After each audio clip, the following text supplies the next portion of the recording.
I'ma just say this. Jamie is his father's son.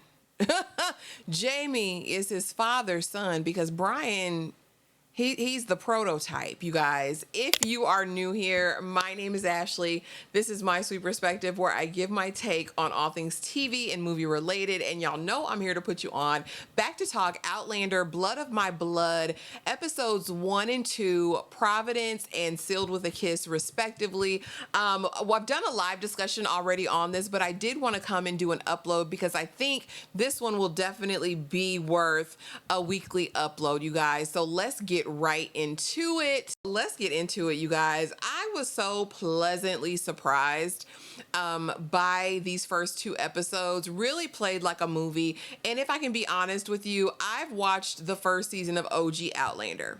When an abhorrent essay occurs, I completely stopped. I was done. It was more than I could bear, more than I could handle. But after watching this, my faith has been restored in Diana Gabaldon, and I am going over here. I am entrenched.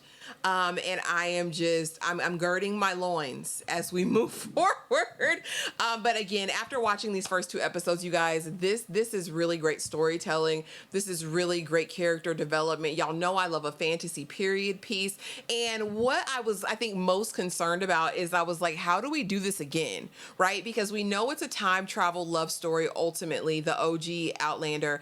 But what do we do over here? Like, if we're going to be time traveling, is going to be the same concept? Are we going to see Claire and she's going to see an iteration of her present day husband in the past? But no, this is completely different. We're really watching 2 parallel love relationships, the parents of both Claire and the parents of Jamie, as they're making their way together. We discover that Claire has already been born when the event, and that Jamie's not a thought yet, right? In the mind, his parents aren't fully together yet, but they have just met and had their meet cute. But you guys, overall thoughts, absolutely adore it. I'm completely invested.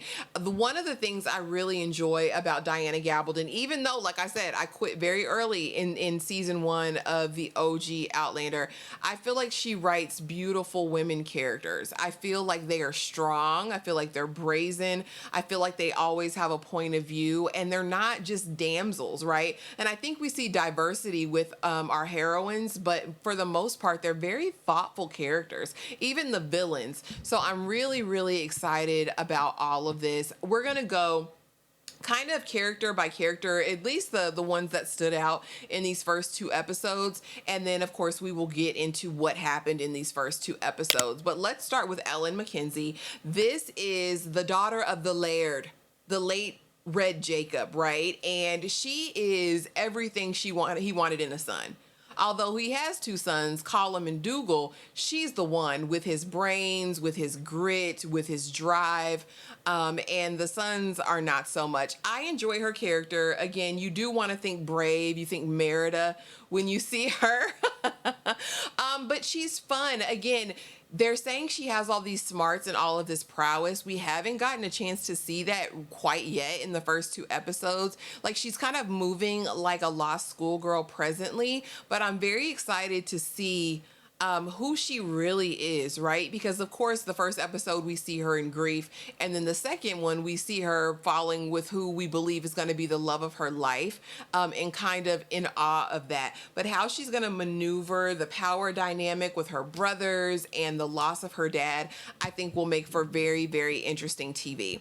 Next we have Brian Fraser, who's the bastard son of Lord Lovat, and his daddy is a lunatic. He is a demonic degenerate, and I want to see him end abruptly, but I know Grandsire will be here for a very, very, very, very, very long time.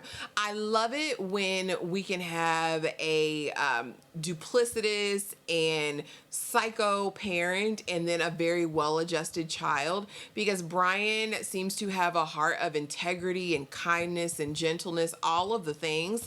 And we love a king that loves consent. And he gives all of that. Plus, he's fine. He fine, big fine. The casting, immaculate. The casting, chef's kiss. But we stand Brian so far. That's a good man. And of course, that is going to be Ellen MacKenzie's love interest. Think Romeo and Juliet. the Capulets and the Montagues. Think that, all right? Next, we have Colum and Dougal. Colum is the oldest brother, but he has a malady, right? He's got a physical disability and impairment that is causing his ability to be layered into question, right? Dougal is the strong, impulsive, very cocky brother who's always ready for a fight. And Colum is he's more of a thinker. We have Dougal again, who is more impulsive, and both now they're in a war of who's going to be layered. And Colum again, while he is more of a thinker, it kind of feels like he might be the more nefarious one. I don't know. Dougal is kind of in your face. What you see is what you get. Colum is going to do the sneak attack. Again, these are Ellen's brothers, and so we'll see. We'll see how this goes and who they are. Next, we have Lord Lovat, Simon Fraser. Again, this is Brian's father, and he's a predator. He's a predator. He's a terrible individual. He violates women. He does things without their consent. And he is a petty grudge holder because he is bound to get it back in blood from the MacKenzies for what Red Jacob did to him many years ago. Apparently, it was his downfall, stole his lands, whatever. My thing is, you've still got lands. He's an opportunist, and clearly he's going to be willing to use any and everybody. Next, we have Julia Moriston Beauchamp, and she is not only a postal censor, right? She's also a suffragist fighting for her rights to vote. She's got big dreams. She wants to be somebody in this world. As soon as women are allowed to go to university, she is going to be there because she's got all of the plans. I really enjoy her character. She is beautiful. Face card does not decline, okay? And she's got wherewithal and chutzpah. Again, this is another situation where I'm like, Claire got it honest. This is definitely Claire's mama. I can see where Claire gets it from. Finally, we have Henry Beauchamp. Henry was a soldier and a poet. Okay. And he's a true romantic who seems to be willing to do anything to get back the love of his life. I'm not so enraptured by him. I think we're going to see a darker turn with him. It's just my theory. Again, I haven't read the source material, so I don't know that to be true. It's just what I feel in my heart of hearts. But of course, Henry is Julia's husband, right? So now let's get into the episodes. Of course, Red Jacob passes, and Ellen is left reeling because he's promised her that she won't have to marry for the clan. She'll be able to live her life with autonomy and independence and live for herself. But now that he's gone, she's going to be a pawn. She's basically, in my opinion, going to be sold to the highest bidder. And we see that immediately from her brother Colum, right? The one next in line. Now, like I said before, there is this kind of duel as to who is going to be layered because Colum is the oldest male, but as far as I guess what's respected by the other clans, because he's got this malady, will or won't he be? And Dougal is the one that looks strong, right? Even though his mind may be weaker. So we have a conversation in the first episode where Colum is like, just let me be layered. Just go on and let me. You know I'm the oldest. You know I'm supposed to be. But we remember and flash back to a conversation that Ellen had with her father where he said, you know, if only you had a dingling, you could have been the laird. But my sons, they don't have it in them. Maybe combined, but not separate. So I do wonder if ultimately we'll see these two combined forces to be, you know, the best that they can be in the army. Now we have Lord Lovat, and he's plot planning and scheming. As soon as he hears word of Red Jacob's passing, he tells his bastard son Brian, go spy. Go enter the axe throwing whatever, and you go spy for me and give me the tea. He did not bargain for the fact that Brian was going to fall in love with Ellen, and I don't need Brian to tell him anything of the sort. Everybody wants Ellen. Ellen is this hot commodity. We see that same day, honey, because Malcolm Grant wants her bad. All of these men want her bad. And so she's talking to Grant, being very kind, you know, very cordial, but, you know, he's not Steamheat. he's a short king, and I know Ellen is not going for that. And so she goes missing once she kind of bumps into Brian, because that's my man. I need to go be with him. I need to go see what he be like, right? And so Grant sees her wandering off, and he's like, oh, I guess she didn't want me anyway.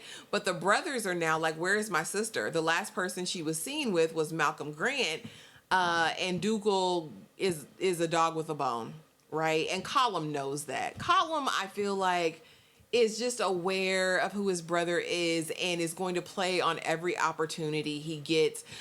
Dougal runs up on Malcolm Grant and Henry Beauchamp, that we don't know at the time is Henry Beauchamp, and proceeds to attack them. And Grant's like, he's not here. She's not here. You don't see her here. But one thing we will do is not forget what you did today, MacKenzie. And it's up and it's stuck. So again, now we have another enemy. If the Frasers weren't enough of enemies, now we've got the Grants on our back as well. Ellen and Brian have a moment, and Brian's like, I wouldn't presume anything. I want to see you. I want to be with you. It was Steamheat, honey. Steamheat. I'm looking in your eyes. You're looking in mine. I mean, not even hands touching. And I know this is my man. Immediately, a beautiful couple. Can't wait to see where we go. As we end the first episode, I see some of the most aggressive hunching in the grass that I've ever seen. It's Julia and Henry hunching for their lives. Next thing I know, there's a crash, and we're careening in a river. We're whitewater rafting, the two of us, right? Until we wash up on shore, and Julia says she needs to go somewhere. Now, why? Every time we go somewhere, y'all got to go touch rocks and sacred burial lands. I will never understand. Next thing I know, she's gone. He goes to find her after she done wrote sealed with a kiss on a rock. He's gone now too. They're both time transported into another land and dimension. But before that, we did get background on their love story. Again, Henry was a soldier and a poet, and she was a suffragist and a postal censor that happens to come up on an open letter that he wrote, really questioning whether or not there was a God, what's the point of this war, and what he's going to do with his life. She responds, and so begins this wonderful blind courtship, right? I said this is like the first online dating, where I've never seen you, but I fell in love with you. I fell in love with your heart, your spirit. They are laying it on thick, honey. This is a love story. This is a love that transcends. So we know it can transcend time travel. After they're both snatched back because they're touching things, immediately Julia's a slave. Not 5 minutes into the past, and she's a slave. She's been sold and given to Lord Lovat, the one of the greatest degenerates. But Brian is there. Will Brian be her safety? He took some lashes for her as she tries to escape, but will that be enough, y'all? I don't know. And just as Henry Beauchamp is transported, he's a #1 employee. You're our top employee. He's been promoted, working for the Grant family, and I think he's going to have to be maniacal to survive and to find Julia. He's going to do whatever needs to be done by any means necessary, and I believe he will forever be changed for that. You guys, but in a nutshell, those were the first 2 episodes. Drop it in the chat for me. Which couple right now, after watching the first 2 episodes, do you resonate with the most? I'm very, very interested. Again, we've already had an escape attempt. We already see maneuverings. Colum is trying to sell Ellen to the Grant family, and Henry is going to be the mediator, but is Malcolm going to want her? And if he gets her, is she going to be a pawn and just be punished by him because she rebuffed him? I'm very, very interested. But again, if Henry wants to keep his head, he's going to have to do whatever Grant says and be of service. Be of service and be of great use. But you guys, let me know in the comments, is it Julia and Henry for you? Or are you Team Ellen and Brian? Let's start a discourse. Thank you so much for watching. Please be sure to like, comment, subscribe, do all of the things, and I will see y'all in the next video. Thanks for watching.